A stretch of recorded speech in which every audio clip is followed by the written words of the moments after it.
Ladies and gentlemen, thank you for tuning in to another Real Debaters production. I am Micheal Petrow, and joining me on the show this week is Jimmy Skinner while we sit down with Shawn Linden, writer, director, and producer of a brand new film called Hunter x Hunter, released late in 2020. It's the story of a Canadian family in the Canadian wilderness. They're a family of trappers, and they come across a wolf that is fucking their shit up. So they got to figure out this wolf problem lickety-split. It's got some hard fairy tale vibes in it from yesteryear, but it's really a thriller with a horror base. Like its base is horror, and it's got thriller up its spine, so to speak. It's an amazing film. I love this movie. I honestly think everybody and their dog should watch this if they're sick and tired of old ideas in horror. This is a new idea and a slow burn that'll take you for a ride. You'll literally be at the end of your bed with your jaw on your floor going, how the fuck did we get here? This ending is nuts. Such a hard right turn. But anyways, about the ending is we do a spoiler alert just before we talk about it. So if you, after you download and subscribe to the show and you've got this episode sitting on your device, go watch the movie, check out the ending, and then come back and listen to Shawn talk about the behind the scenes stuff about how he did it, just to kind of add some more depth, get a little meta with the movie, so to speak. If you want to track us, if you want to talk to us, if you want to look at us, you can go to therealdebaters.ca. That's where everything is, ladies and gentlemen. That's all things Real Debaters. If you want to send us an email, it's therealdebaters@gmail.com. And if you want to follow us on social media, it's just @RealDebaters. All the spelling is REEL. Thank you to all of our fans who always listen to the show, but specifically to our Winnipeg, Nanaimo, Brandon, Oakbank, and Vancouver fans this week. You were top 5 north of the border. And to our top 5 south of the border, San Jose, Ashburn, Southington, Cedar Grove, and Boardman, thank you as well. We can see your country burning. We hope it doesn't. We liked you as neighbors once before, and maybe we can get back to that once again. Anyways, that's all I got for you guys this week. So I hope you enjoy the show. You can find all of Shawn's stuff on the website after if you want to see what else he's made. He talks about what he's coming up with, too, at the end of the show, too. So I can't wait for his new film. I got nothing else. I'll cue the reel. You enjoy the show. Let's tidy up this tangle of film by putting it on a reel. Here is a motion picture film, 1,000 feet, 16,000 separate photographs. Welcome, everyone, to the official space section of the Charter. What's the truth? You can't handle the truth. Sir, you're out of order. Out of order. I show you out of order. All right, 3, 2, 1. Ladies and gentlemen, thank you for tuning in to another episode of The Real Debaters. We're doing a real talk this week with Shawn Linden, writer, director, producer, everyman on the 2020 movie Hunter x Hunter. Hello, Shawn. How are you doing? Hello, gentlemen. It's good to talk with you. Be better to do this in person. I feel we're going to be able to do it probably next week, maybe the week after. There's some talk on the horizon. I don't want to start spreading rumors, but one day. Yeah, don't jinx it. All right, knock on the wood. So one day we'll get you in the living room with us, and you can be a part of the original show. But as for anybody who's listened before, this is our ongoing series with Manitobans who make movies. Anybody who's on set, anybody who's got a passion for movies, this is what this series is all about. So I tripped over Hunter x Hunter. I'm pretty sure. Jimmy, like you heard about it from me, but I heard because I follow Juliet on Instagram, and all of a sudden this story, including Devon Sawa and Nick Stahl, popped up on my radar, and I was like, okay, cool. And then I heard it came out, and I sent a message to Juliet, and I was like, what's this all about? She said, just watch it. And I watched it, and I was like, okay, I get why you left so much off the table, but let's start at the beginning. How did this whole entire adventure come to be? Because it's, from my understanding, from what me and Jimmy have learned, this is about a 10-year-old project. Yeah, it's more than 10 years. It was written originally in 2007. Wow. And yeah, it got into the NSI Features First program, I think, in 2008. And then after that, it was 10 years of nearly being able to make it, and kind of having inevitably things fall apart, and rebuilding and getting close and falling apart. And so finally, 10 years later, we managed to luckily get it made. How many iterations of this? Was it always what it was at the beginning, at the end, or did you cycle through a lot of different ideas? Because, like, let's just give everybody kind of a quick premise here, and you can do what all the other guys do on the show, which is cut me off when I fuck shit up. It's totally fine. But my understanding and the premise of it off the top of my head is a family of trappers in the Canadian wilderness comes across a quote unquote wolf, which then starts to eat what's in their traps when they're trying to survive the harsh Canadian winter. And really, the wolf is more or less a metaphor without giving it away, from what I noticed, but you can correct me if I'm wrong on that. And it slowly dives into this thriller of surviving the Canadian wilderness and the harsh elements, as well as surviving the beasts and said elements as well too, quote unquote. Yeah, it becomes more of a metaphor as the story progresses, but originally starts out as a concrete problem. Yeah, that's a fairly good summation of it. What can I say about it? It was kind of influenced by movies with a big bang at the end. I really like horror movies that really shock you at the end, and this was inspired by movies like The Vanishing. The Dutch Vanishing was a big influence on the script, and Takeshi Miike's Audition and things like that. Things that are kind of relatively slow burns that suddenly explode in violence or horror or gore. But it had started out as a much bigger movie. The core was always there. There's two primary scenes that are pretty crucial. The story turns very abruptly on both of those scenes, and those were around from the inception of the story.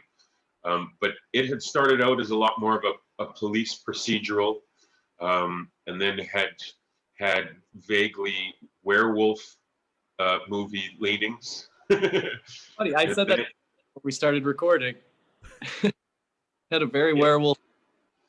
Yeah, well, I mean, it's a lot of the werewolf stuff is still there. It's just not as pronounced as usually. It never ever became a full-blown werewolf movie, even in its closest incarnation. But yeah, there's no way to prove in this movie that there isn't a werewolf. Like the wolf and the dude aren't ever seen in the same place. Oh, I love that.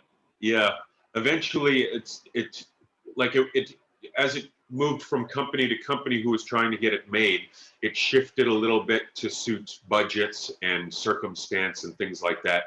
And eventually it all just kind of, I boiled down everything away and removed everything that wasn't unique to the story, and just kind of kept the things that that needed to be told to get that story across.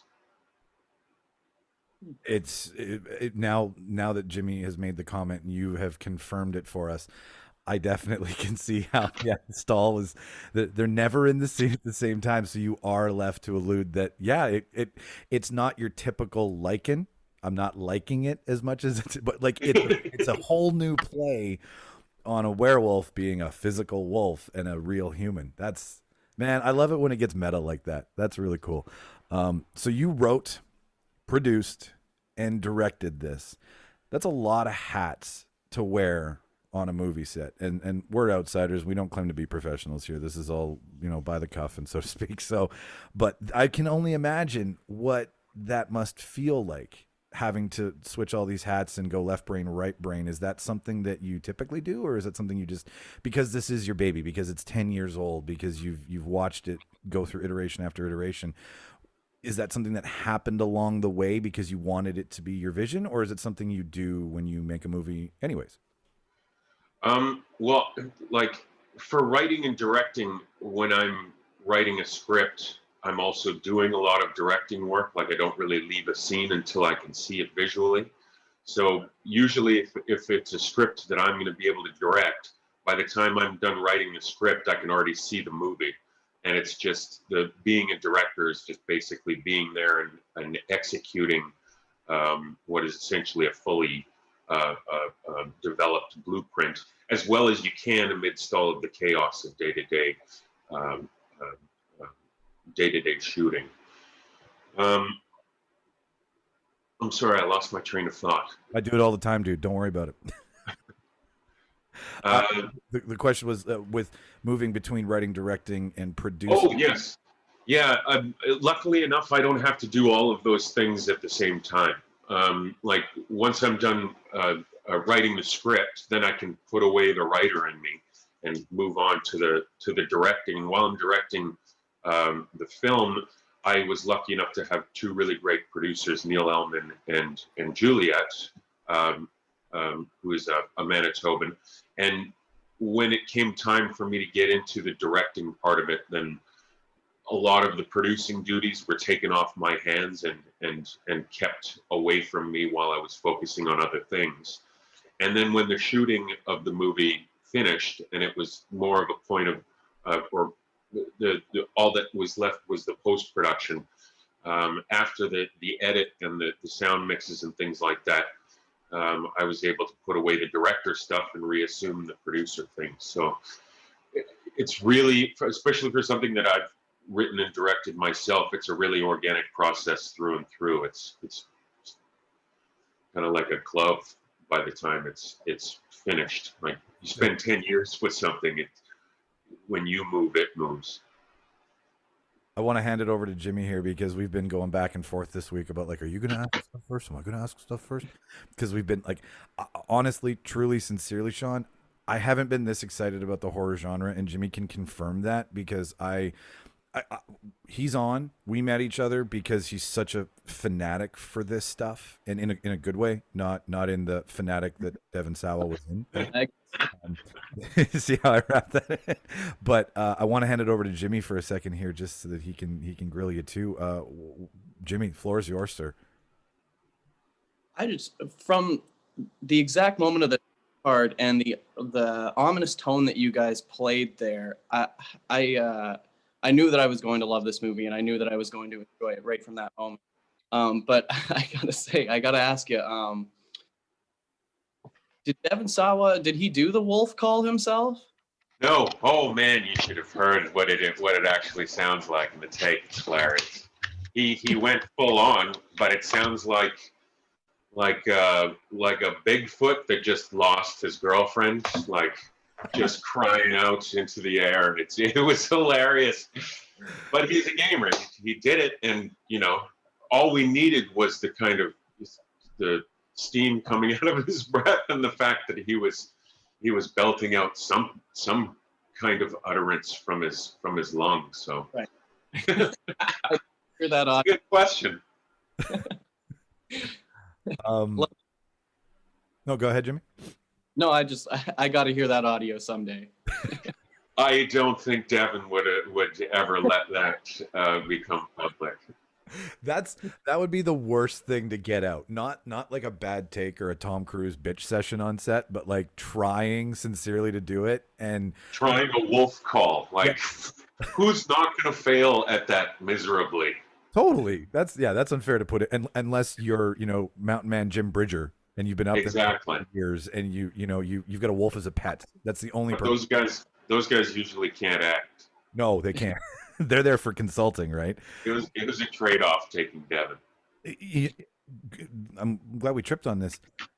Were there trappers? Like, did you guys consult with that? Because you're very accurate. Like when the scene with Devon, when he's teaching his daughter how to, and I have all these names down, I'm just not going off my list, but when he's teaching his daughter how to disembowel and skin, and then he drops the comment of, every animal has enough whatever in its brain to tan its own hide. I went and looked at that after, and I was like, man, you guys are really on fucking point with this. True.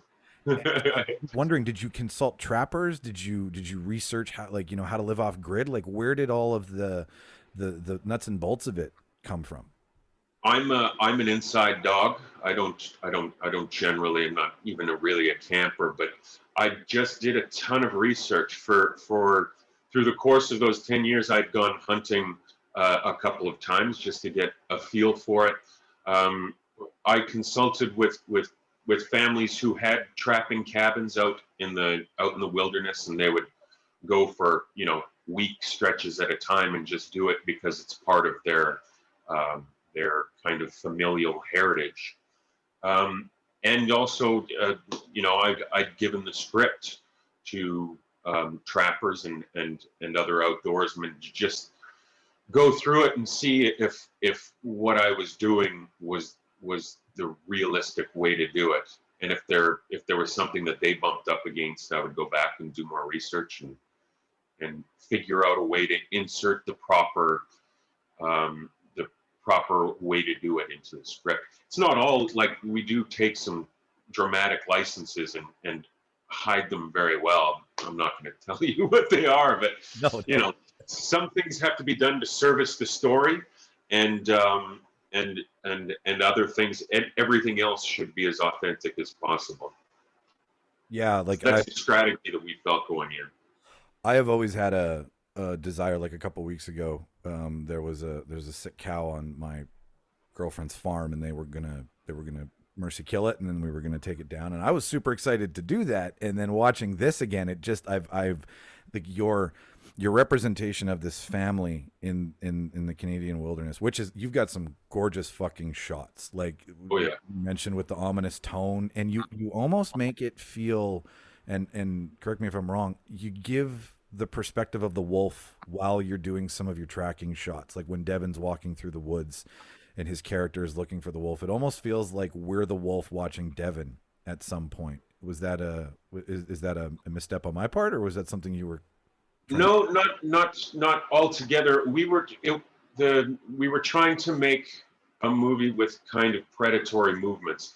The movie itself is, I've always thought of it as a fairy tale about predators, and so visually we wanted kind of that lyrical quality that the movie never really stops moving unless there's a really good reason for the camera to be stopped, and that was done on purpose to give it that kind of, the lyrical fairy tale-ish or fable-ish feel to it.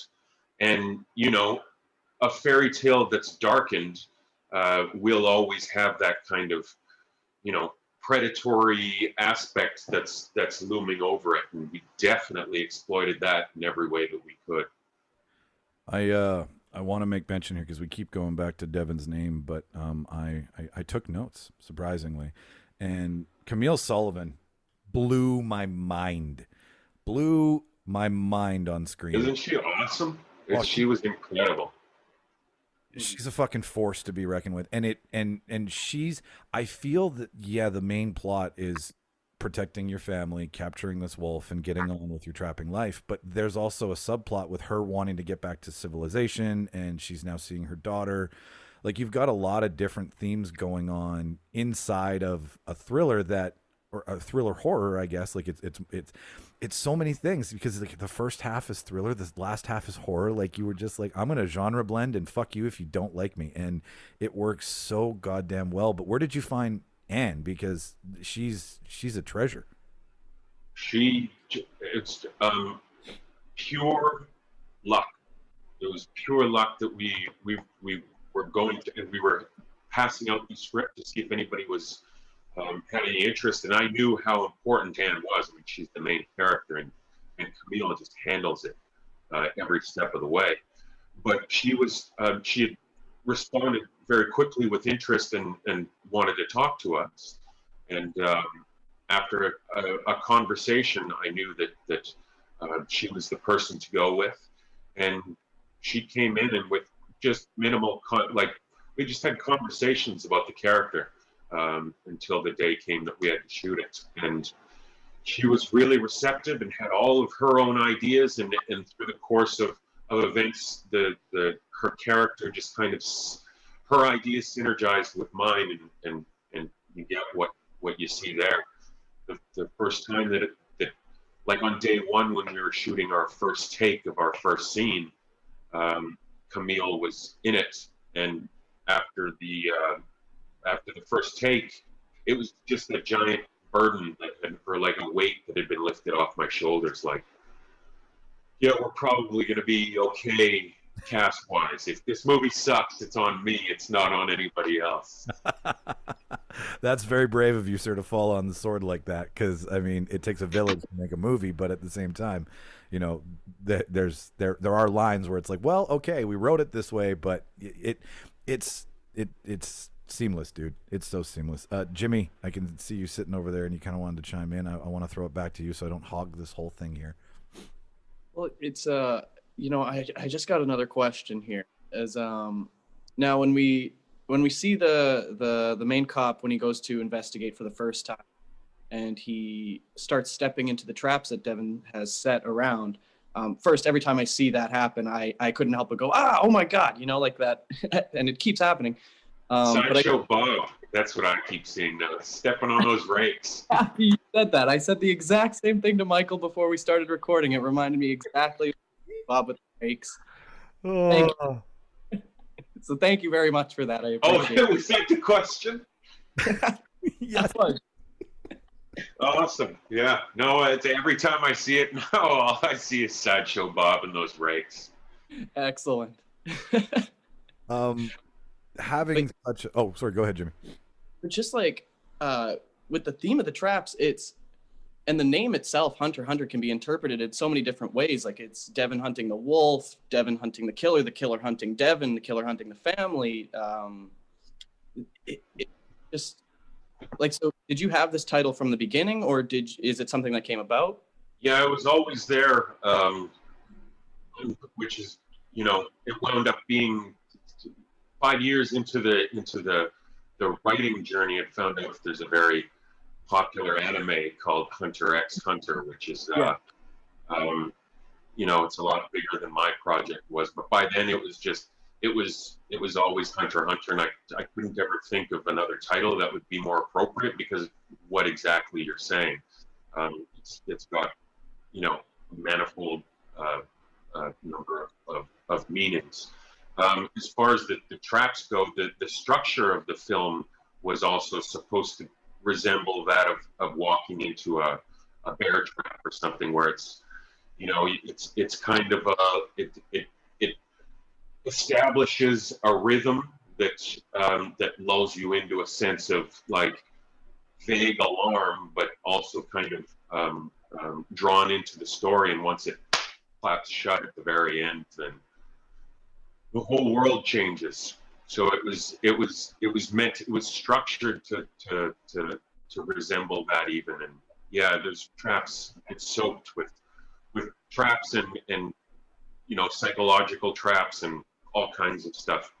Well, it's got Devon setting traps for the wolf itself, Devon setting traps for the killer setting traps for the family. Like it's limitless, really. It's incredible.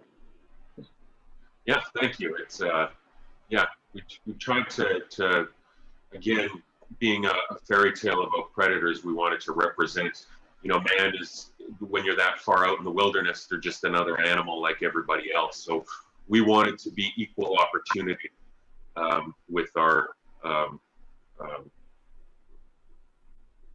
with our animal interaction. Right. What is it like filming in the wilderness like that, using it as your backdrop? I mean, the what time of I'm gonna guess either spring or fall was when you guys were filming, just by looking at the backdrop and the foliage and whatnot. And I can only imagine that some of those shots, I'm like, you walked into the bush and you were like, open up the camera, let's start shooting here, right? Like, so when you're picking your shots and you're using something that's so continuous, like you know, the old Spider-Man backdrop where it's just the same thing over and over again. You know, that's not this though. You have these lake shots, these mountain shots, like you have all of this beautiful backdrop that I'm just wondering, how did you pick what you wanted to have in and then not feel that you maybe missed a shot? We knew the layout of what every scene should look like, the topography of the areas that they're in. We primarily shot in 3 different places.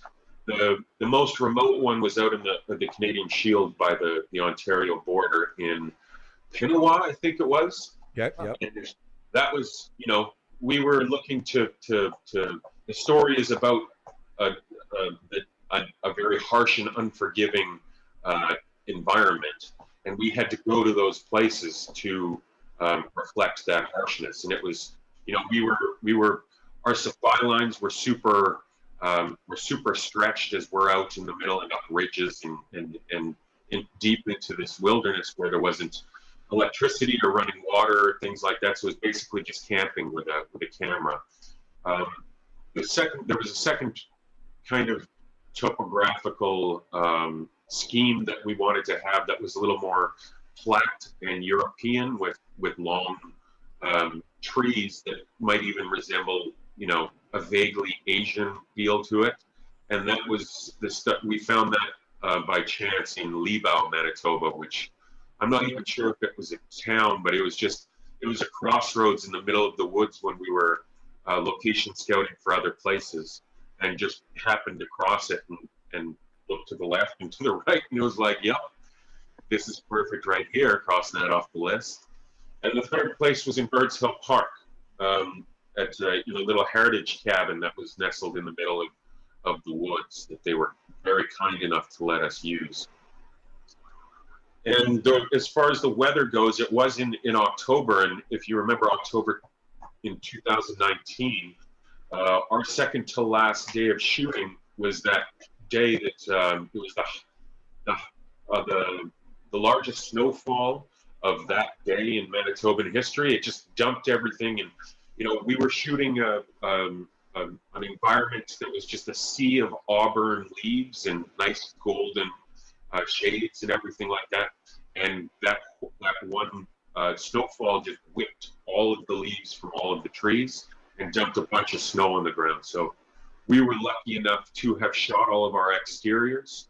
By then, the only problem was just to mask it out wherever we saw it in the interiors. But yeah, we dodged a bullet there, and we trudged through rainy days and all kinds of things that I personally would never do. Like, I worked below the line for a number of years, and I would never ever do that for a job. I would probably have not taken the gig. And to know that, or to have seen that all of these the crew members that I knew from working with them, the dedication and the wherewithal that they had was just amazing.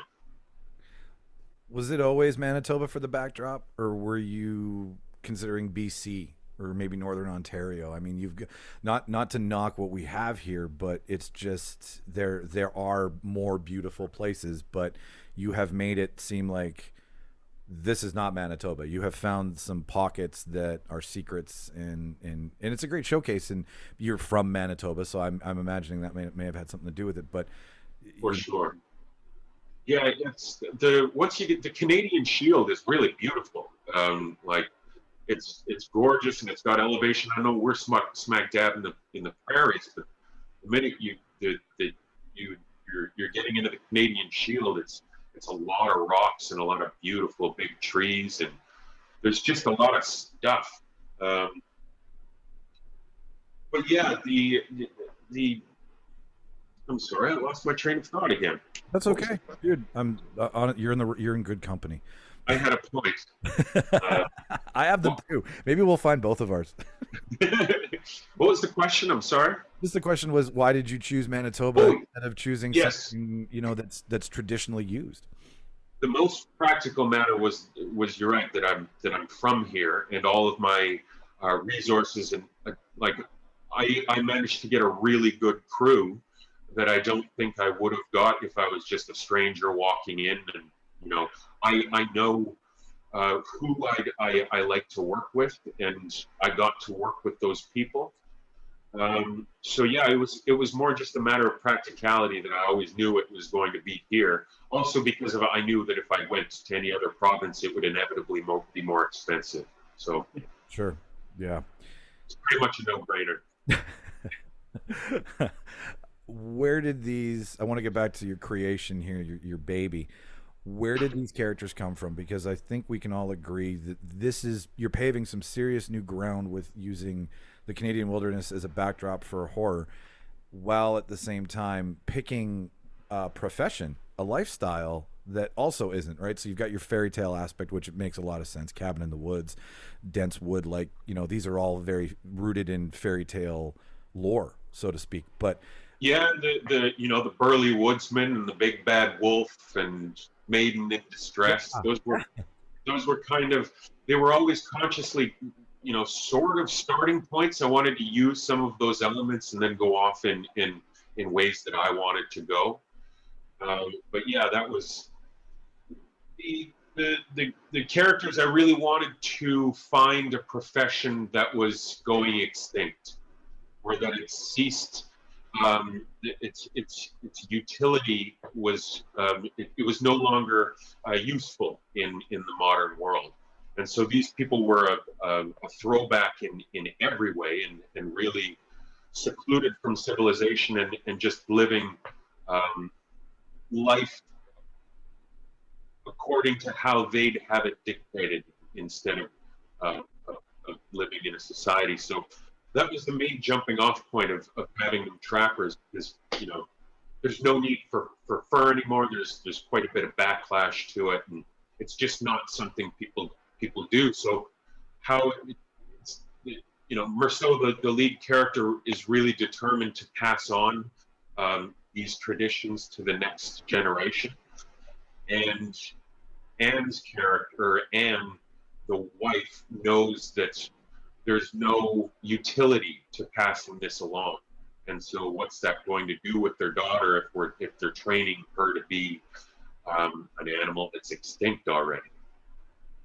that's real, man. You're so good at telling that. Like, it's just a smart horror movie, and those are not made. And I love when there's just like, this is rooted in all things tradition, but I'm going to turn it up a notch. I'm going to pepper it with this. I'm going to take it my own way, so that, yes, I'm telling a story that can be told anywhere. It's a fairy tale story, if you want to, you know, water it down to that. But man, is it packed with so much more nuance and storytelling. And like, I was in the bedroom, I was at the back of the bed, big California king, and then I was at the front of the bed with my hands on my knees, looking straight into the TV, going, what the fuck is, like, you pulled me, and I'm a fat lazy fuck, okay, like, you pulled me from one end of the bed to the other, and then I realized where I was, and I was like, bravo, sir, like, bravo fucking. That is the appropriate response.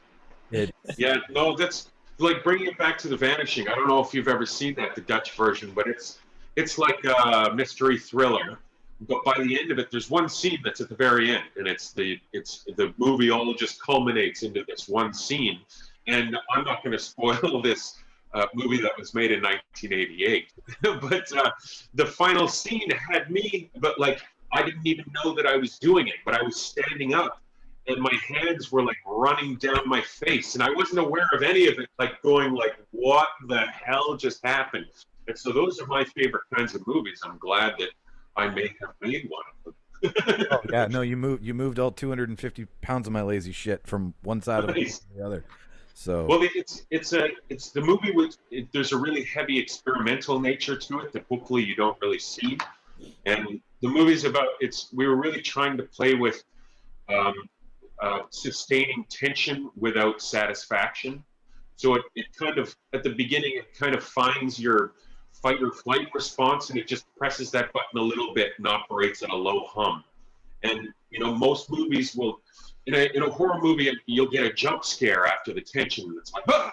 And then the minute after, or the moments after that, there's like a release. You're like, ooh, you're feeling good. And the structure of the story ebbs and flows and goes up and down. We're trying to not do that at all, of just having an arc that just keeps on going up. And so a lot of the scenes, you'll notice that there's not a lot of satisfaction to them. They don't give you all of the information in a way that will suddenly root you in somewhere and be like, okay, I understand what's going on, let's move on. It never gives you that, so there's never any of that release that you get until it just becomes a pressure cooker and explodes in the end. yeah, go ahead, Jimmy. I'm glad you said that, because one of my favorite scenes in this is when Camilla's character is now by herself, trying to track and hunt and doing the things that she's not quite skilled at as Devon's character. And she gets on the radio and she's trying to find him, and she tells him she can't do this anymore. And you hear the receiving signal of his radio back. And that just, yeah, and you get the receiving signal, and that just, it's one of those moments that makes your heart sink, you know? Yeah, well, it's because of Camille. She absolutely sells that moment. It's the movie's filled with those kinds of really risky moments where if it's not performed correctly, it becomes almost jokey. Like there's no middle ground of making that scene okay. It's either really powerful or it's garbage. Yeah, because you're pushing your characters to the edge of their comfort zone. Never mind the actors playing them. So yeah, you're right. Like you kind of close in your. This is how much room you have to get this right. This is like your Rocky one. Okay, we don't have enough money in the budget. You get one take to do this, and if it's not right, we're not doing it because it's got to be that or nothing. And she's your Rocky, man. Like what like that callback from the radio when she fought. Well, yeah, we're getting into spoiler territory, ladies and gentlemen. So if you really want to watch this movie, which we all want you to, specifically Shawn does, you can skip this part or you can tune in. Yeah, don't even watch the trailer if you're gonna watch the movie. Don't watch anything from it. Just do it. And you know what? That's my 2021 resolution. Like not, to be a better person, but just to not watch trailers. But that makes you a better person. for movie makers, totally. Yeah, I'm your fan now, right? So, but Jimmy mentioned something pre-recording. See Summer Holmes. Am I correct on? No. Summer H. Holmes. Summer H. Holmes. Thank you. I knew there was a letter in there somewhere. She's another little powerhouse. She's awesome. Oh God! Like you picked an actor that, for a child, like when you give a child a role, I can, again, I'm a sideliner, so this is a lot of assumption, not so much fact, but like just from what I know, say for example, Goonies, where they didn't let the kids see the ship until they revealed it to get that natural response. She gives natural response, and I don't know if you're off camera, like. Watch the birdie to get an action to then record, right? Like, are you one of those directors where you're like, you promise her something and then you take it away from her at the last minute and then film that to get the shot? But I'm sure you never needed to do any of that with Summer. She was all pro from the beginning. The character of Renee was actually for years was an 8-year-old boy. And then I met Summer and had to rewrite the script because I wasn't going to let a talent like that just slip by. When you're working with kids, it's really lucky when you get somebody who has that kind of understanding and maturity already to regress and to become and to look more vulnerable than she naturally is. She's a very confident, outgoing young lady, and she had to kind of pare that back, which is something that's very hard for young actors, I would imagine, to do. So I was very lucky to have found her. Well, go ahead, Jimmy. Can I ask you, is that why some of the characters mistake her for a boy in the film? No, that was built in because that's not the because those were all done consciously because she is kind of dressed as, and she goes through life a little bit as a doing boyish things. She prefers to be with her father trapping as opposed to being stuck with her mother doing the other side of the daily duties. So that was all written on purpose. It was the change that we had to go through from being a young boy to a slightly older girl. Okay. She was, as Jimmy mentioned, she was in his favorite horror doll series, Chucky. Yes, she was. She's an old hat at horror now. Mm-hmm. And I think that's probably why she handled it so well. Like, it was grim stuff that we were doing every day. And, off screen, we were all having the time of our lives. Like, we're setting up hard shots and everybody's taking part. And, the actors aren't leaving set. They just want to sit around and watch and talk to each other. And it became a really happy family behind the scenes, despite the subject matter that we were doing. they're relentlessly grim. Like there aren't any happy scenes in the film at all, really. It's it's.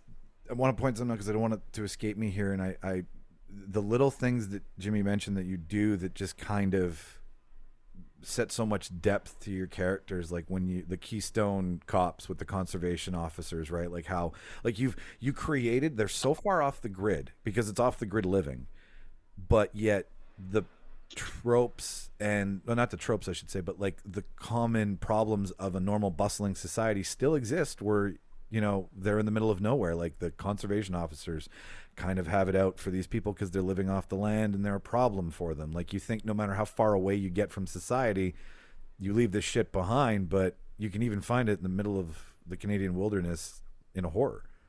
Yeah, the movie was trying to situate itself at the intersection of social laws and natural laws, and to show that kind of when those two different sets of laws come to a head, the natural law will always win in the end. So I was really even geographically, these characters are just on the line between complete wilderness and civilization.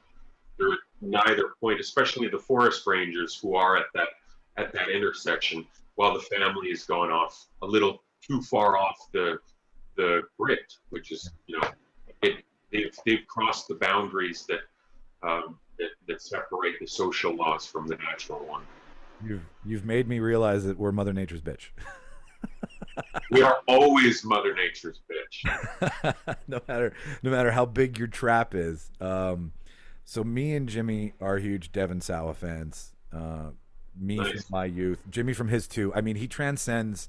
Like there's a big age difference between me and Jimmy if you look at it on paper, but as friends, there's no difference at all. And we both celebrate Devon Sawa. I would even say Jimmy's more mature than I am some days. So like, but we both like he's got staying power, and I was so happy to see him come through in this as a lead and to be remembered as not just a teen heartthrob, but like a guy who's got the chops. And I just want to know what it's like working with somebody who's got such a fabled and known history. He's a fantastic dude and a super talented actor. Like he was, like he's unrecognizable in our film. It's really far removed from his younger work, especially. But it was just a joy to work with him. He came in and like everybody else, just jumped in both feet first. He really wanted to nail the authenticity of what he was doing, and that's right up my alley. That's right what we were doing. And so he really enjoyed himself. He was allowed to kind of flex creative muscles that he might not have had much of a chance to do. Like it was something different for him, and maybe something refreshing, and it shows through in his performance too. He's fucking great.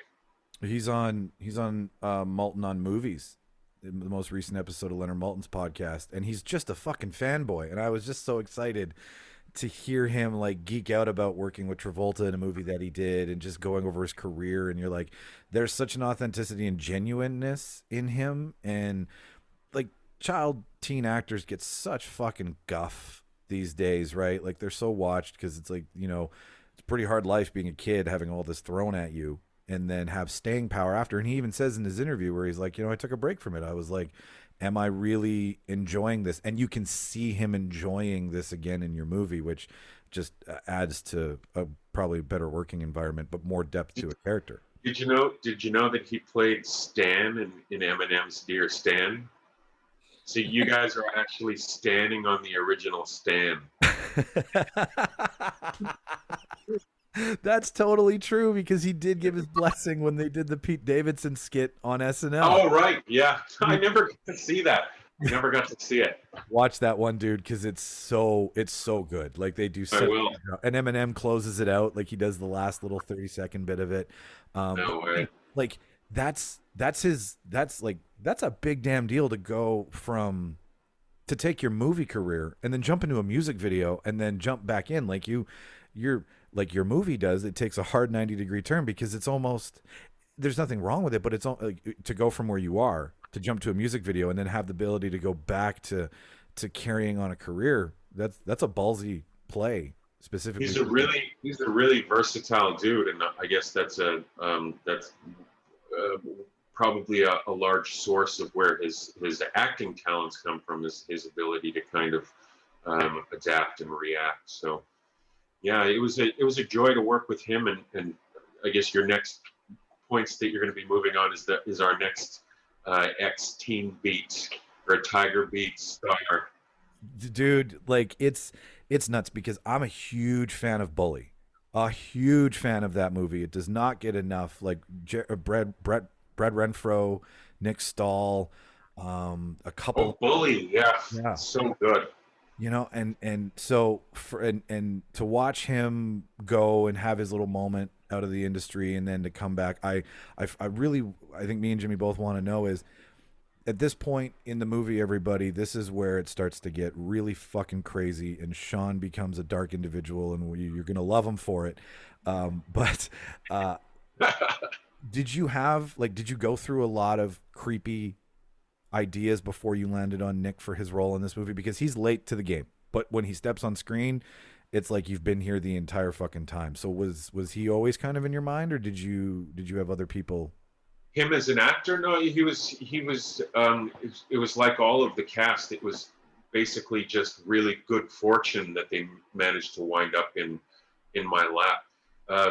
Yeah, you're right. Nick had taken a few years break from acting, but he was looking to get back into it, and expressed interest in the project. And he came in. We shot as chronologically as we could, so he came in halfway through, whereas most of the other cast, we got a chance to get to know them, going out to dinner, and they got a chance to gel as a family unit before we went to camera, and they had to act like a family unit. But Nick came on halfway through, and so he had already he brought like an aura of outsiderness already to the sets that we were doing, and so that really lent itself really well. And so once he arrived, we would, again, no time for rehearsing or days of rehearsal or things like that, because we were in the middle of shooting. So Nick and I would just sit there on the couch while they were setting up for shots, and we would talk psychopaths. Like my father's a criminologist and has a lot of experience, and as it turned out, a lot of books on his bookshelf in his office when I was 13 that I stole. So I've always had kind of psychopathy has always been an interest of mine since I was a kid, and learning the behaviors of serial killers and things. I know that sounds a little bit dark, but so that's fine. Nick and I would basically just construct his persona as we were going through it. We had in the script the idea that I had, and again, it was just a matter of synergizing his ideas with mine and coming up with this profoundly creepy character. Oh man, that's the. I'm not even going to try to redescribe it, because that's exactly what he is. Like, as soon as he comes, you're just like, I'm like, dude, you give off the worst vibe, and I don't know, like his emoting and his silent cues are there. So for a guy who was like, hey, I'm gonna step off screen for a minute and come back, it's like riding a bike for him. And it was just really nice to see. I'm like, oh my God, this is two guys who we've all seen on screen for years kind of come back and be like, not done yet, and still, rock a take and nail it. For sure. Nick has to flick a switch at one point in the story and kind of become a different person. And, parts of that just chilled the blood even while you were watching it live. Jimmy, I want to realize that I have left you in the basement in your house for a while here. So what do you tag it? You're it. My God, man, the whole setup of him when we're definitely getting into spoiler territory now, but when he's at their cabin and he's hurt his leg, and they're going to try to drag him back to civilization. I have to ask, was his screaming genuine, or was that just another trap that he was setting? Oh no, that was he. Yeah, we are getting into spoilers here. His motivation there was to if they wound up getting to the road to the truck, it's game over for him. He's going to get taken to the hospital and he's going to get arrested. So he wanted, by any means necessary, to stay at that cabin, to stay removed until he had a chance to get better and to become more capable of handling the situation. Okay. I'm gonna do the responsible thing here, and we're gonna slowly milk to the end of the show, so that you have to listen to everything Shawn has said or will say until we're done, so that you literally go through the movie as if the way he intended you to go through the podcast. That's what I think I want to do. So we're just gonna pleasure delay as you've done in the movie with where Nick goes, but I want to ask a question, because I said this to Jimmy. I was like, I don't know if I'm missing something or if I looked away for a split second, but when Devon's character comes across the pit of bodies, which we've kind of overlooked, which your bodies looked so fucking real, man. Like, instead of a pile of eviscerated blood and guts, which is the easily go-to shock you moment, you have a gray color to these bodies. You have we did a lot of research, like body farm research. I've always been interested in those. So I didn't want gore. I wanted a realistic depiction of death, and by doing that, I was also able to tell a story point, and that having various forms or various stages of decomposition meant that this person was coming back. It wasn't just dumping a whole bunch of bodies in the woods. It was somebody who was coming back to the same place. It means he was doing it more than once. Okay, so then that's all right. So, and that's just the one thing I was like, okay, so that's obviously as we get into this here, the wolf's, we'll say the wolf's pit of bodies that is being brought back. Then that makes me understand what was going on. Okay, so was Nick Stahl's character always roaming? Like, was he a resident of the area? Was he on a ripping path of rape and murder? Like, where? That's the only thing I kind of missed in the whole story. He's a city dweller. He lives in the city. This is where it's a remote place where he can dump his victims, and that's why you see his car once you can. Like, there's a sign that he's arrived on the scene when the ranger finds his car parked along the side of the road. So yeah, it's getting into like the habits of killers like Ted Bundy or the Green River Killer, who always have these dumping sites so that they can go back and marvel at their handiwork, which is why you also get the lawn chair that's creepily sitting in the middle of it. And that was the idea. They need to find some place remote because they're concentrating a whole bunch of bodies in one place. So you get into a lot of trouble if it's too close to civilization. The fact that you've just secured that for me makes me want to put it right back on as soon as I'm done this and watch it, like, because that just adds a level of chill to your bones. Like, we have a dumping ground, ladies and gentlemen, and that, that kind of repeat habit of a killer. Like, we were talking, Night Stalker just landed on Netflix, which is the Richard Ramirez series about the Night Stalker killing. And everybody's saying Netflix has pushed it too far. I like that, though. I have an emotional attachment to movies more than I have like a technical appreciation for them. So when I get a visceral feeling, I'm like, you've done your job. You've now got a fan in me for life. And that's what I'm getting it all over again here. Well, I think handling it any other way, or to me, to whitewash violence or death is more exploitative than exploiting it, because you're making it more palatable than it should be.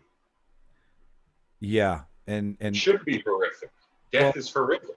Yeah, exactly. And if you're if you're playing make believe, then you should pull as much authenticity into that as possible, and to whitewash it, as you say, and make it very, you can swallow it. Yeah, I couldn't agree with you more. And some people get offended by that, which, I mean, your feelings, fine, you can have them, but just shut up, don't tweet about it.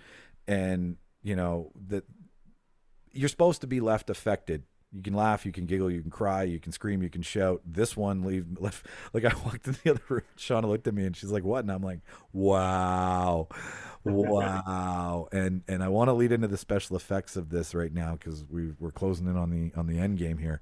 We're in the end game now, and there's some other stuff I just want to ask you about what you love about movies and what gets you going and how you create and whatnot. But the skinning of the animals, very authentic, sir. Like I've seen it from afar. How were our child actors disemboweling animals? How was that? She was really good, and she was totally into it too. They all really were interested in learning, and it seems gross on camera, and it was gross when we were doing it, but it's also really interesting, and especially knowing that we're not hurting anybody by learning this, or hurting anything by learning this. It just made it kind of just an exercise. It was to do it again. We take a couple of liberties with the skinning process just to suit the narrative. But other than that, we were trying to get it exactly as realistic as we could. And to do that, we had our special effects team was phenomenal of recreating these animals that are meant to look like real dead animals. They produce those and multiple levels of them, because you're taking back the skin and you're revealing meat and organs underneath, and that was all carefully laid. They did a really, really good job on all of it. Yeah. And just go ahead, Jim. Just the emotional aspect of when they have to kill and then gut the baby deer, and Renee saying, "Oh, we're not supposed to shoot the babies." Like you really feel that. So again, just excellent job. That also foreshadows what happens to the babies at the end. Yeah. But part of the inspiration of the movie was my ambivalence towards eating meat. Like I love meat, but I also really love animals, and I hate cruelty to animals. And those are two things that I have to carry inside of me that will never reconcile. So it's that kind of, we're trying to the family breaks down the beaver and there's nothing left after they use everything. Like this is the most wholesome way of doing that, and it's still really raw and unsettling. And if slaughterhouses had windows, we'd all be vegetarians. Is the same? Oh my God! Absolutely, absolutely. Well, we might as well. I will release everybody from the stroking that we've done of the milking, so to speak, and we'll get right to the end here so we can get more into what Shawn thinks about other movies and whatnot, because I want to get into a little bit of that too. We reveal in the end the hard right turn that I described this as, is we come to learn that Nick is the wolf. Nick's character is the wolf we've all learned about, a human, a personified version of a werewolf, because literally that's what werewolves do. They kill, they eat, and they take off. Maybe they sit in a lounge chair and watch their kills in a dumping ground. The point is, though, is that we meet Nick, and Nick loses, and it's all due to Alice and her wonderful kick-ass performance of being the mother who saves the family, essentially. Like at this point, we've watched some death happen, and I don't want to kill it and spoil it so much that you don't know what order it's coming in, or you do know. But we end up with Alice. Yeah, I think everybody loses in the end. They do, and you know what? It's not a traditional ending, and I love that kind of is that is literally the way you went. Like with what's the Stephen King one I'm thinking of, Jimmy? Maybe you know it, Shawn. The Mist. The Mist. Yeah, The Mist. The hard ending where it's not happy. Yeah, that's got another super grim ending to it too. I've always liked that. So we come to Alice getting her hands on Nick's character and hanging him up. And as we get to that, I can only assume that one of the deaths, the daughter's death, we might as well get to it. Spoiler alert. Nick rips through the entire house and tries to take everybody into his viewing area. Why did you choose to just show us Alice's reaction to what happened with the daughter instead of maybe just giving us the feet or a hand or some sort of idea that something had happened? Because, or were you just saving it for what we're about to talk to and you put all your eggs in one basket? What was the idea for that? Mainly because because of the knowledge that the ending was going to be a shock, we really were trying to keep it away from being an exploitative movie. And you don't really need to see that. You don't need to see what happens. It's way more interesting just to see what happens to Camille's face, because it's just, we're watching in real time as just a woman shatters. And so, like, that's the scary part of it. The visceral parts of the movie are not like, if you've seen Game of Thrones, there's way more gory things in that than the last 5 minutes of Hunter x Hunter. The terrifying thing that sticks with you is the fucking look in Camille's eyes, like that dead look of a destroyer. It's just like, it still sets goosebumps on me. It's why you can still you can tell people that it's got a shocking ending, and still nothing's gonna prepare you for Camille.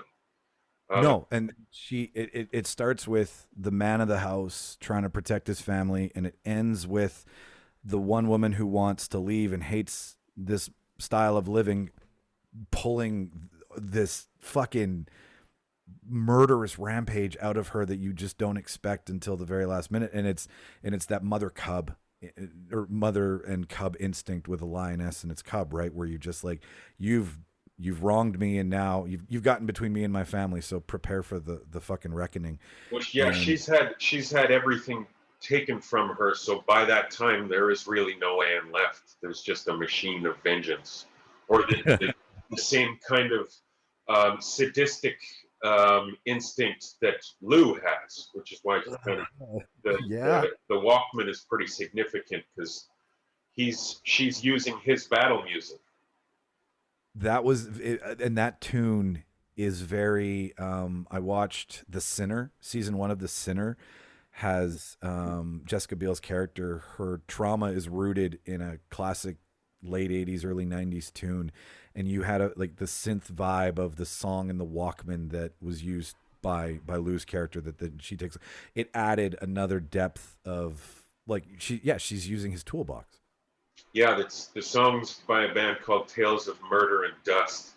Oh, that's fitting. It was really, we were really fortunate that they were just ready to. I don't even think they've seen the last scene. I don't think they've seen the scene that they agreed to have their music for. But with a group name like Tales of Murder and Dust, you'd think they'd like it.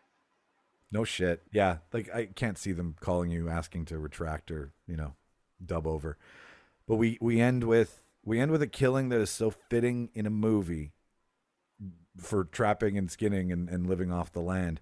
Our friend Doug Morrow, your makeup artist Doug Morrow, was that him? Friend of the show. Was it his doing? Yes. Yes. So we had a fantastic team, and one of the names escaped me, but Aaron Murky and a young lady that I can't remember. They were on set. Jade Michael. Pardon me? Jade Michael. I went to high school Gary? with her. Jade Michael. Oh, she was an actor. Jade. Yeah, she was great in it. You were I guess so. You must be really young then. I am. He doesn't show it. It's just on his birth certificate. So you had Doug and a lovely team of individuals creating. I mean, we've always wondered, and I've seen it in a lot of other ones, but you painstakingly make sure that we watch a true skinning of a human being, and not like you chose body parts that we all know that if we were skinned there would be the worst. Like you could have gone off the top of the thigh, but you go right on the inside of the arm through the armpit. And I'm like, fuck you, Shawn. That is like, oh my God, was that hard to, like that was where I was, Well, hopefully you're getting kind of visceral reaction to that scene, and also really conflicted, because there's a cathartic element to it where it's all of that pressure is now exploded, And like, that's why I was hoping to see this in a theater, and it sucks that we couldn't do it with COVID. But to see that in a room full of people, like I wanted to see if anybody cheers, like, yeah, you go, girl. Like, Yeah. No, totally. That's her coming. That's her prom. Like, Yeah. well, not her prom. You know what I mean? well, Like it's her Carrie prom. Yeah. Perfect. Thank you for the rescue. But the scene that we're I mean, spoiler right now, everybody. We've been saying it all show. We might as well keep up with the theme. But the scene we're talking about it accumulates to a full human skinning by the end of it. And you go some serious Buffalo Bill on this. Like, who knows if she went off to make a shirt after, but the coup d'etat, the piece de resistance, is the cutting along the jawline. And I was like, what are we doing here? Yeah, what a way to end 2020 by just ripping the guy's fucking face right off. No kidding. Like, that's so metaphor for like, just fucking rip this band-aid of a 2020 year off and let's get to the new year. But like, and again, the creepy part of that is Camille's scream right in his face. It's just horrific. Silent.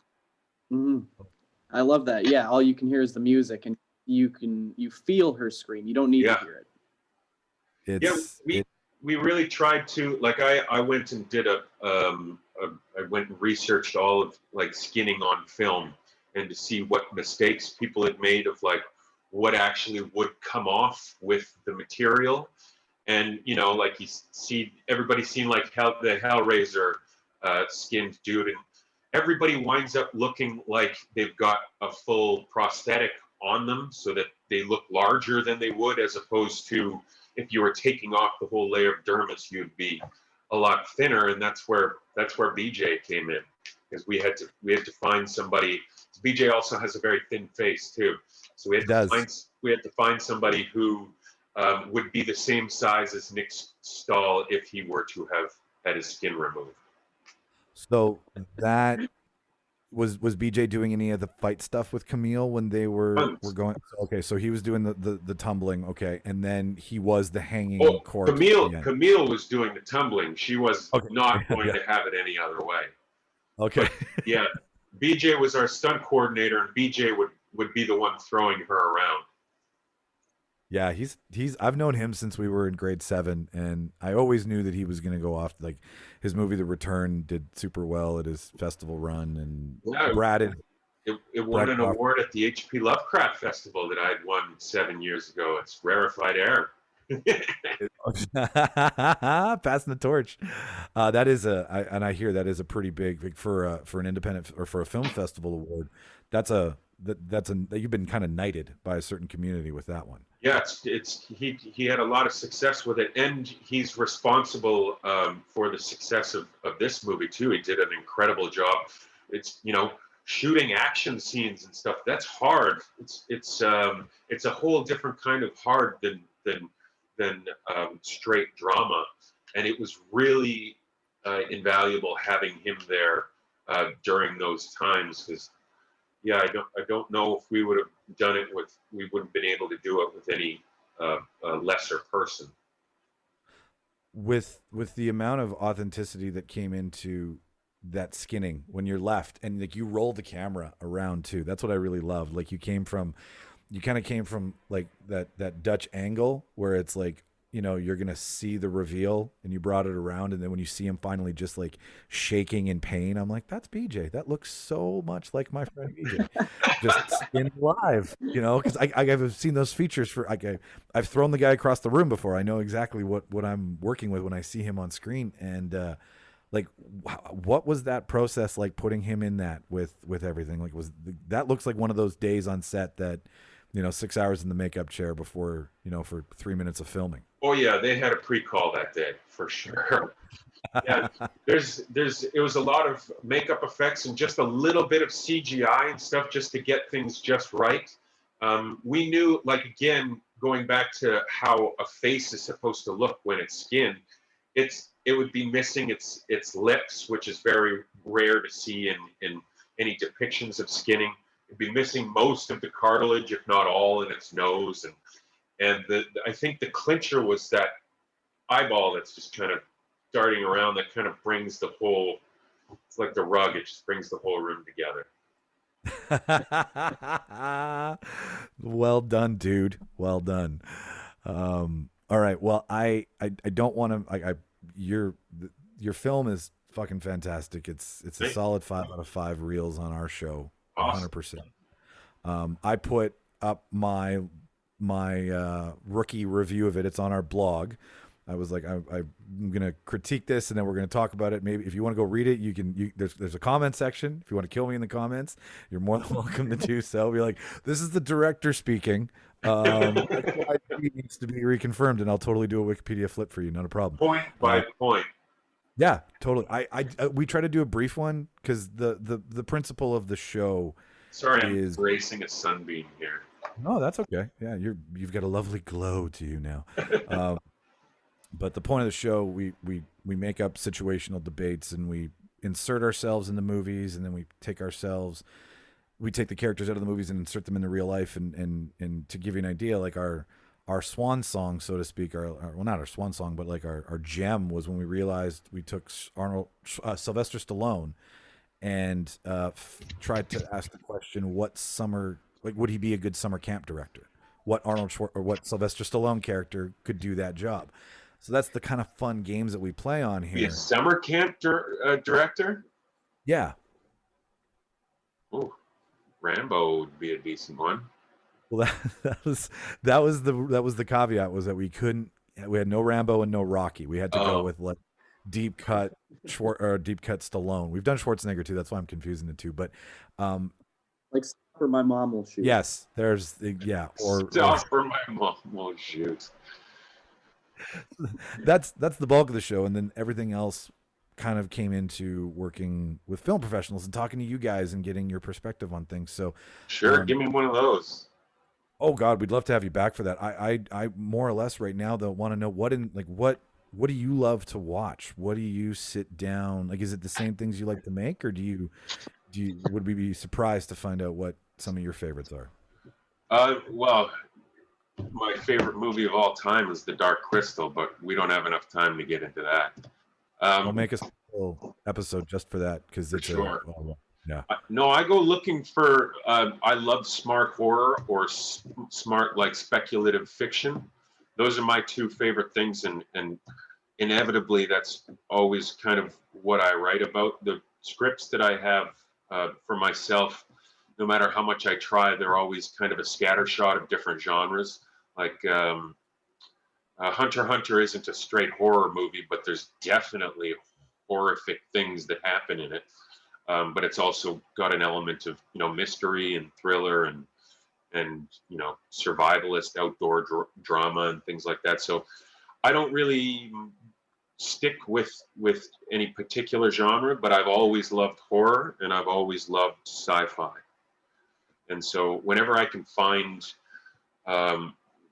movies that explore those two topics intelligently and powerfully, those are my favorite movies.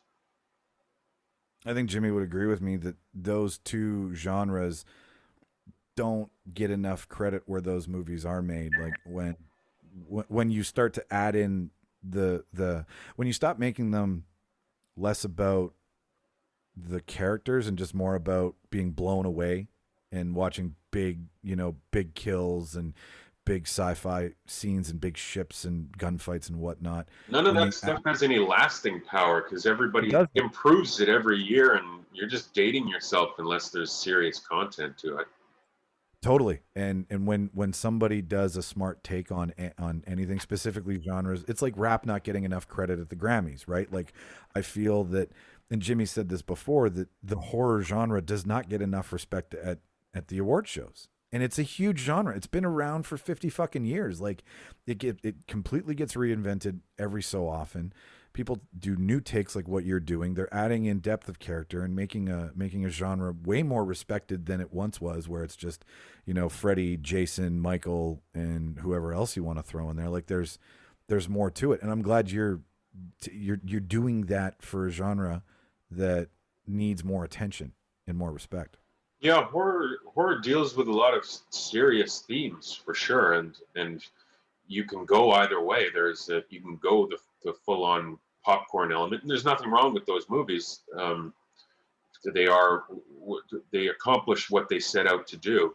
But then there's the other end of the spectrum where if you deal with things in a serious matter, it's just a matter of giving things the respect that they warrant, and of treating the horror movie as if it wasn't a horror movie, as if it was just a movie that you're doing that occasionally encounters horrific elements. And those are kind of like, if it's, yeah, that's basically how it is of not treating the subject matter like a genre piece. Then it will always have that, it'll always resonate with that kind of seriousness that you've put into it. Jimmy, tag, you're it, buddy. Is there anything that I've kept you from bringing up? You know, I really love Devon's, when he says we don't bring our problems to them and they don't bring our problems to us. And then he still won't bring the problem of the killer to his family. It reminds me a lot of, and I try to bring this up in as many shows as we do, but it reminds me a lot of Spider-Man not telling Aunt May about the Green Goblin. And I think she would have been a lot safer, or she would have been less scared in the hospital room when Green Goblin crashes through if he just would have told her he's Spider-Man. It's called a character flaw. You'll know when you're older.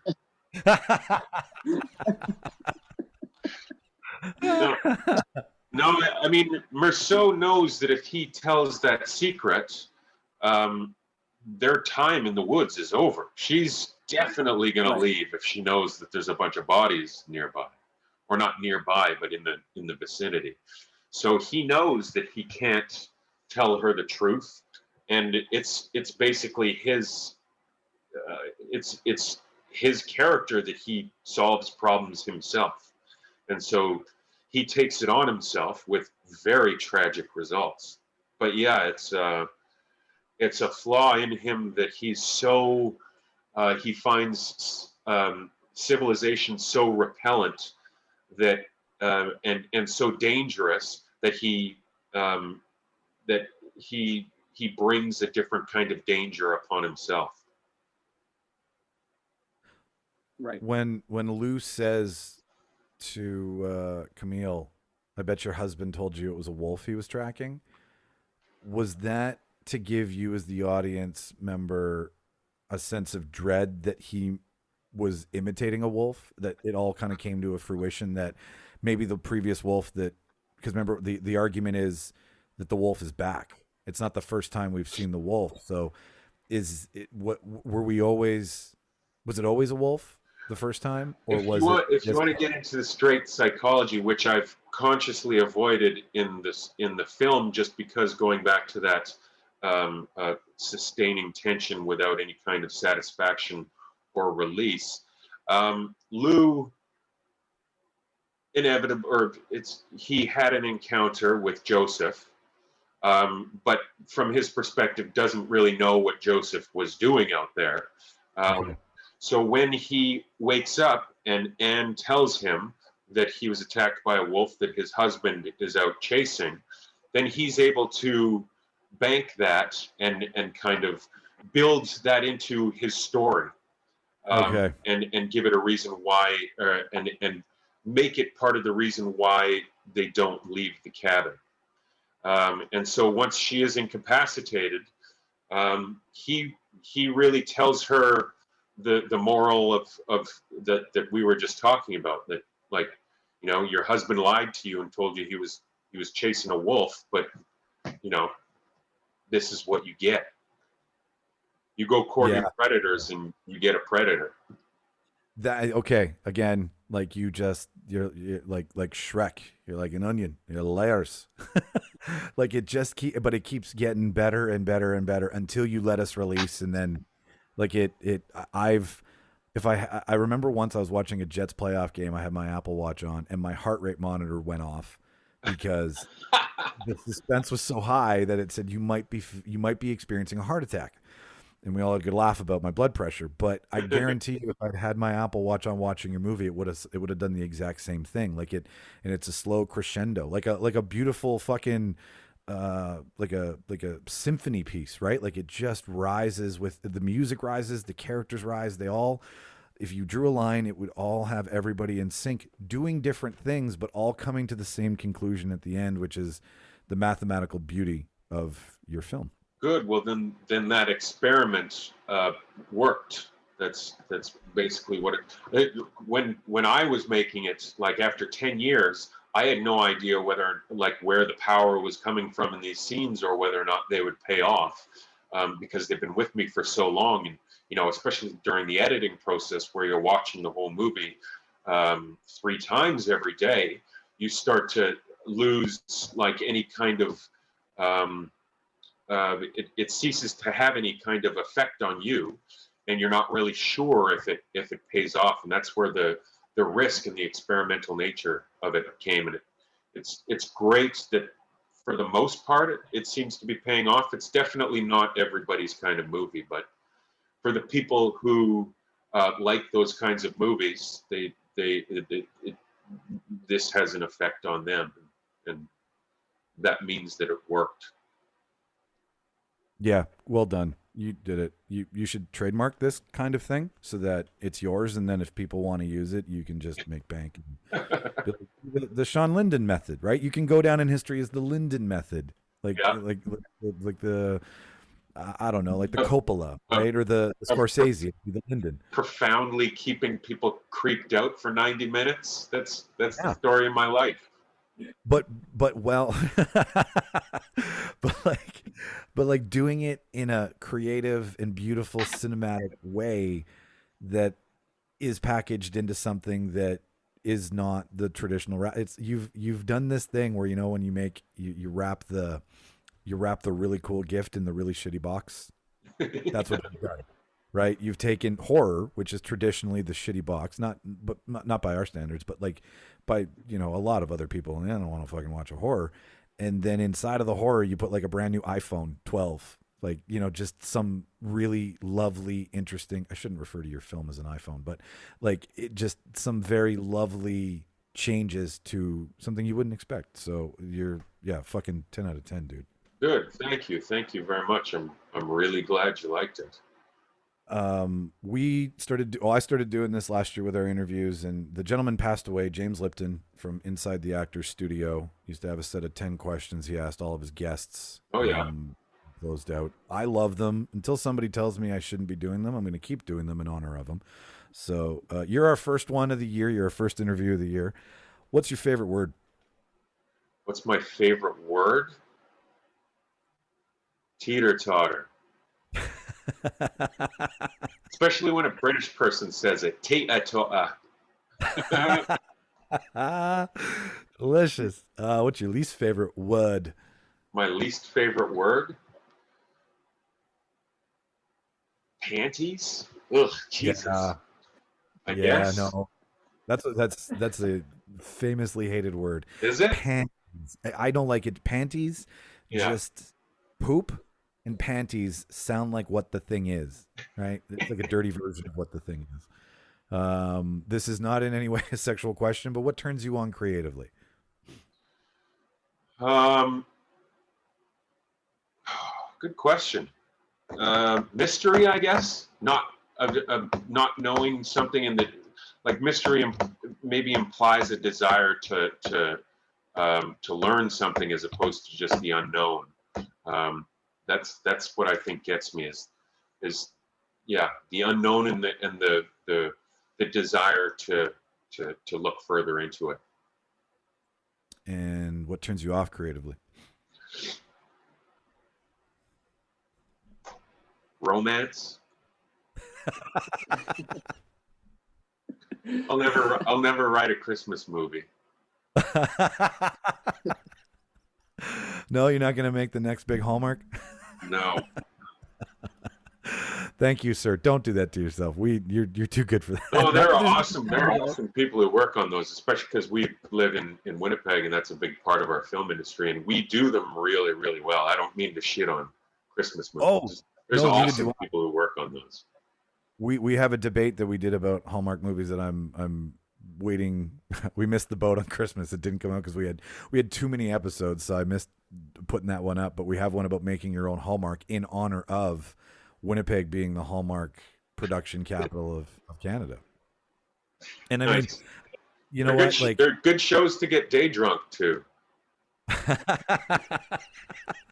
I love a little cheese in my Christmas movies. I really do, but it's just spread on so thick. Like, it's for the person who like eats, sleeps, and breathes Christmas for 25 days. So they're for everybody. And you can usually telegraph what the whole show is going to be within the first 5 minutes, because all of the characters, it's going to wind up happy inevitably. There's never going to be a downer Hallmark Christmas movie. I would be in for that though. That would be fun, like the Mist version of Christmas. A very Christmas tragedy. What sound or noise do you love?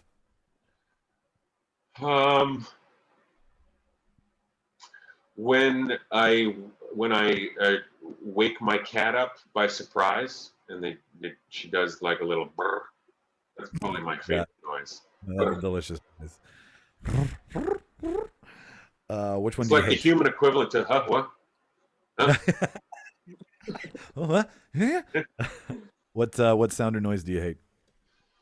Sound or noise do I hate?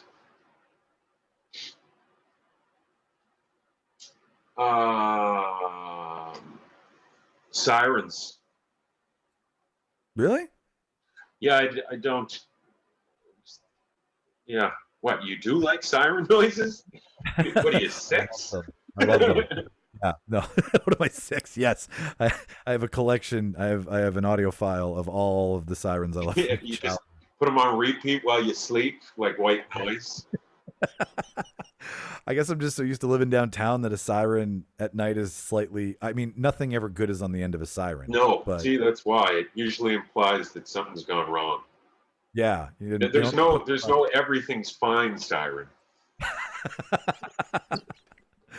What's your favorite curse word? Cunt. That's so cutting. It's so good. It's such an effective word. It's a word that feels like a hit. Yeah, it's even amongst swear words. It's a swear word. Like, to some people, that's off bounds, and that's what a real swear word is. Totally. Have you seen the History of Swear Words on Netflix yet with Nicolas Cage? No, I just saw the advertisement for it. Didn't that have Michael or Nick Cage in it? Yeah. That should be interesting. It's Nick Cage being Nick Cage for half an hour, and then a bunch of professionals teaching you about the history and the ideology of the word. There's a fantastic documentary called The Aristocrats. If you guys have ever seen it, it's on that one joke. It is phenomenal. Jimmy, have you seen it? I've seen the joke, but I haven't seen It's an hour. It's an hour of like all of the biggest comedians on the planet giving their take on the Aristocrats joke, and it never stops being hilarious. It never stops. Do yourself a favor, get stoned and watch it, and call me or text me when you see Bob Saget do it, because he's the king of it all, I think. Yeah. Oh, sure. His has got like how like one of the daughter starts slamming the brother's dick in a drawer. I think that's part of his joke. And you're just like, why is the brother and the sister naked, Bob? You're Danny fucking Tanner. Like, the punchline of that joke is it's hilarious. It's hilarious. That's the best joke ever. Okay, here, we're gonna wrap this up. What profession other than your own would you like to attempt?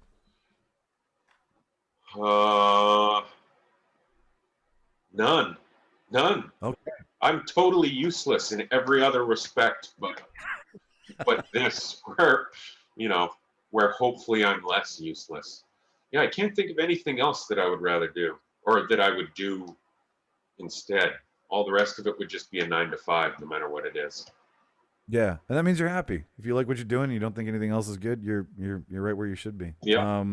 What profession would you really not like to do? Oh, I couldn't ever work in an office. That's the one. Like, I just couldn't do it. whatever kind of office, in any kind of cubicle at a bank, or all of the standard stuff that artists can't stand. The structure, the structure, and the monotony, and the same, seeing the same thing and dealing with the same things all the time. Anything that has to do with that. Movies are fun because there's always new problems. Yeah, it's a problem solver's wet dream, I think. Yeah. All right. Lastly, if heaven exists, what would you like to hear God say when he welcomes you inside the pearly gates?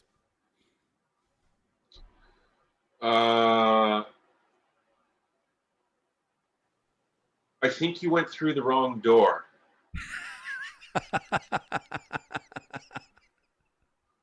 Yeah, I mean, as much as it sounds all great upstairs, I have a feeling probably not all wine and roses. Wasn't there a doorman checking your ID when you came up here?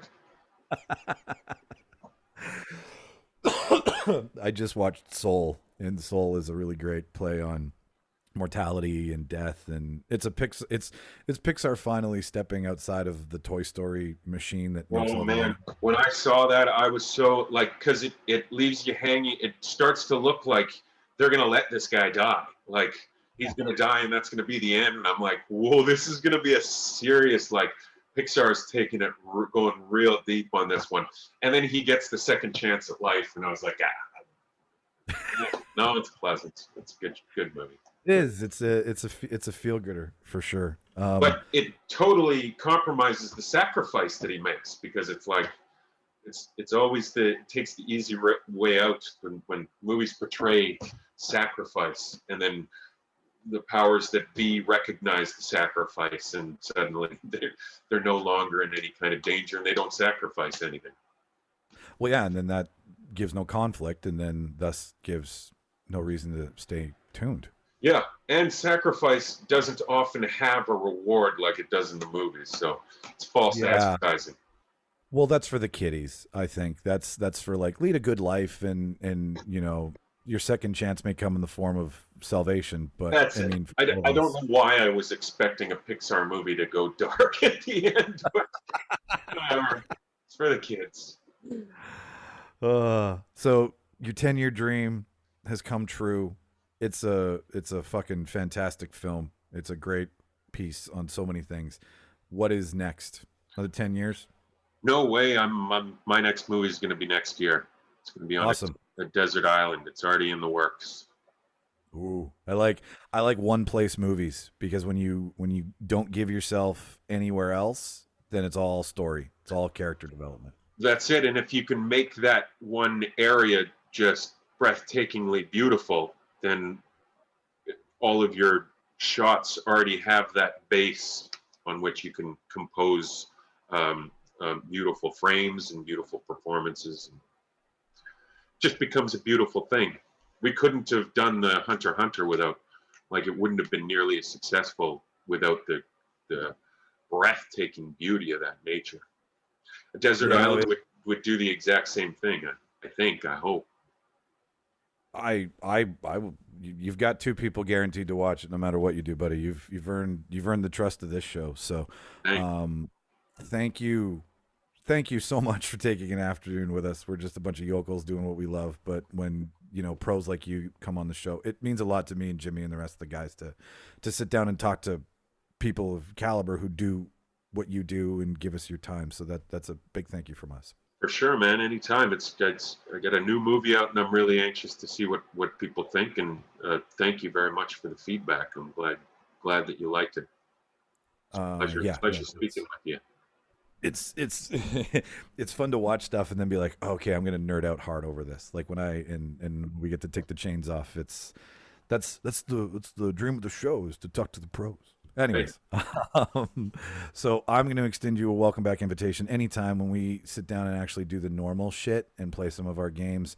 I'll send you an email with Jimmy on it. We can come up with something that's horror related so that it's in your wheelhouse, and you can see if you can take the win away from Jimmy over there, because every time he comes on, he usually has a tendency of kicking my ass. So really, well, game on. It's my show. Like me and Martin came up with this idea, but I always lose. Just so you know. Like, why don't you cheat if it's your show? I did Well, once. you're pulling the strings. He's like 22. Just dangle some keys over him. Dude, he's a sleeper. You wouldn't expect it, right? Yeah. No, it's he shows a certain exterior, but underneath all that, Jimmy's a whole different. I'm beast. joking, Jimmy. You're a fantastic dude. Great to talk to you too. Thanks. Thanks for letting us nerd out this afternoon. It was really nice. It was my pleasure to nerd out with you. All right. Well, ladies and gentlemen, that has been another episode of The Real Debaters with Shawn Linden himself, director, producer, writer of the movie Hunter x Hunter. Go fucking watch it. I know we talked a lot about everything in it, but now that you know what happens, now you need to see how it happens. And it's a different thing all on the screen. So take some time. I know it's on iTunes. That's where me and Jimmy watched it. Where can everybody find it, Shawn? I believe it's still on iTunes in Canada. It's in a few more places and still in the theaters in the States. But as far as I know, iTunes and Apple TV are the two places. Buy the movie. It's decently priced. Support a Manitoba filmmaker. Support a Canadian filmmaker. Support a guy who deserves all your support no matter what. So iTunes is where you can find it. We'll put all of your information up on our website. So if people have any questions, so I'll get you that off the show. To all the people who listen here, if you want to listen to more of us, head to therealdebaters.ca. That's where the podcast is. That's where the merch stand is. That's where you can donate to the show if you want to see us do better. We'll take your donations. We'll put them back into the show. This is our goal for 2021. As well, cast bios are there. You can see my ugly mug. You can see Jimmy's handsome, grim look on his face. And then if you want to subscribe, follow at Real Debaters on social media. That's Twitter and Instagram. And we're on every podcast platform, Apple, Spotify, all the big ones, all the little ones. We try to be everywhere and accessible as possible. Our guest has been Shawn Linden, Jimmy Skinner, and myself. We thank you very much. Watch all the movies. We'll see you next week.